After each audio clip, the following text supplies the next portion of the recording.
Cleveland.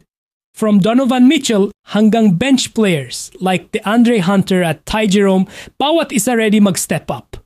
Walang kahinaan, walang pahinga. Habang lumalaban ang Heat, dahan-dahan naman silang binubura ng Cavs. Turnovers left and right, missed shots, parang nawalan na ng rhythm ang Miami.